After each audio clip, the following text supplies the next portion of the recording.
Rilwanu ya iya tarba, komai zai yi a tsari, shi din baya gaba. Uwar kirki ta haifa ma al'umma dan baiwa. Suleiman yaran baba, godiya na zo na yi miki uwar marayu. Amina na ce sanninki uwar marayu. Bilog ni nake mai waka uwar marayu.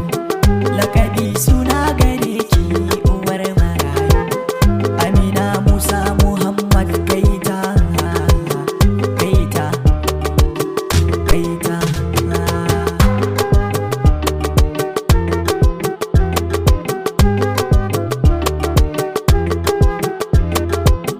Walida na ce kin huta, samsam ba kya mugunta. Nabila yar Ibrahim, ita ma na ce ta huta.